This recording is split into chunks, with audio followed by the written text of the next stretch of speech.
Aku diusir ibu mertuaku pada malam pernikahan kedua suamiku. Begitu aku keluar, mereka panik bukan kepalang. Ternyata selama ini mereka, bab satu, terima kasih sudah merelakan suamimu. Aku akan menjaganya dengan baik. Apa ini? Tanganku bergetar saat membaca pesan singkat dari nomor yang tak ku kenal. Lalu ada foto. Arkana Mahesa, suamiku, laki-laki yang tidur di ranjang yang sama denganku selama ini, berdiri gagah di pelaminan, tersenyum di samping wanita berselendang merah. Darah di tubuhku seperti berhenti mengalir. Aku ingin berpikir ini hanya kesalahpahaman, atau mungkin lelucon jahat, tapi tidak ada yang terasa lucu. Dadaku berdenyut sakit. Tanganku gemetar, aku harus pergi ke sana. Aku harus melihat dengan mataku sendiri apakah ini nyata. Tanpa berpikir panjang, aku bergegas ke pelabuhan. Malam ini juga aku akan menyeberangi pulau itu, pulau tempat suamiku mengaku ada urusan bisnis selama berbulan-bulan. Angin laut menusuk tulang, tapi itu bukan apa-apa dibandingkan rasa sakit yang merobek dadaku. Sepanjang perjalanan, pikiranku dipenuhi bayangan laki-laki itu. Bagaimana dia bisa setegah ini? Aku ingin bertanya langsung. Aku ingin mendengar dari mulutnya sendiri. Kenapa? Sejak kapan? Apa aku tidak cukup baik? Lampu-lampu pesta bersinar terang ketika aku tiba di lokasi pernikahan. Musik tawa dan suara tamu bercengkerama memenuhi udara. Tapi di telingaku, semuanya terdengar seperti gema yang jauh. Di sana dia berdiri, suamiku. Diapit oleh wanita itu, hatiku mencelos. Aku melangkah masuk ke tengah pesta dengan kaki gemetar. Beberapa tamu menoleh, suara-suara mulai meredup, lalu mataku bertemu dengan matanya. Tatapan suamiku melebar. Wajahnya yang semula bahagia langsung memucat. Aku tersenyum miring. Jadi ini urusan bisnismu?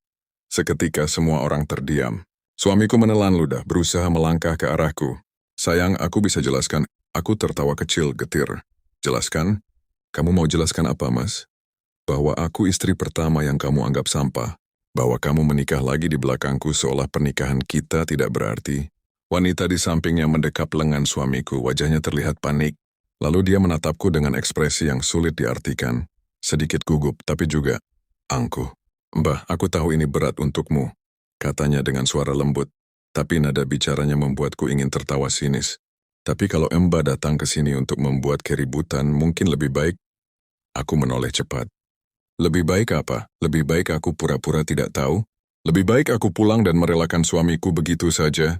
Aku menyeringai dingin. Lucu sekali ya. Kamu menikahi laki-laki yang masih sah jadi suamiku. Lalu berani-beraninya mengirim pesan seolah aku ini siapa. Perempuan bodoh yang bisa kamu injak. Wanita itu menggigit bibirnya. Aku tidak berniat menyakiti perasaan Mbak Keisha. Aku mendengus. Tidak berniat, tapi kamu tetap melakukannya. Suamiku menghela napas berat. Cukup. Jangan membuat keributan di sini. Mataku beralih padanya. Menatap laki-laki yang pernah aku cintai sepenuh hati. Aku tertawa pahit. Kamu ingin aku diam? Setelah semua ini, Mas Arkan diam. Matanya penuh dengan rasa bersalah, tapi itu tidak cukup. Itu tidak akan pernah cukup. Aku melangkah maju, menatapnya tajam. Kenapa, Mas? Kenapa kamu lakukan ini? Suamiku menunduk seolah mencari jawaban di lantai. Kamu bahkan tidak bisa menjawab, kan? Suaraku bergetar, hampir pecah. Aku menggeleng. Menarik napas panjang. Berusaha menahan air mata yang menggenang. Aku datang ke sini bukan untuk meminta penjelasan. Aku hanya ingin memastikan bahwa pesan itu benar atau tidak. Ternyata selama ini kamu sudah bohongin aku, Mas. Bilangnya pergi bisnis, taunya merayu wanita lain. Suaraku melemah di akhir kalimat.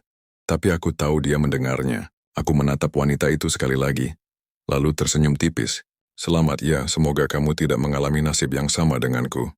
Tanpa menunggu jawaban, aku berbalik melangkah pergi dari pesta yang seharusnya menjadi milikku juga. Angin malam menerpa wajahku saat aku berjalan menjauh. Aku tidak tahu apakah dia akan mengejarku atau membiarkanku pergi. Aku berhenti.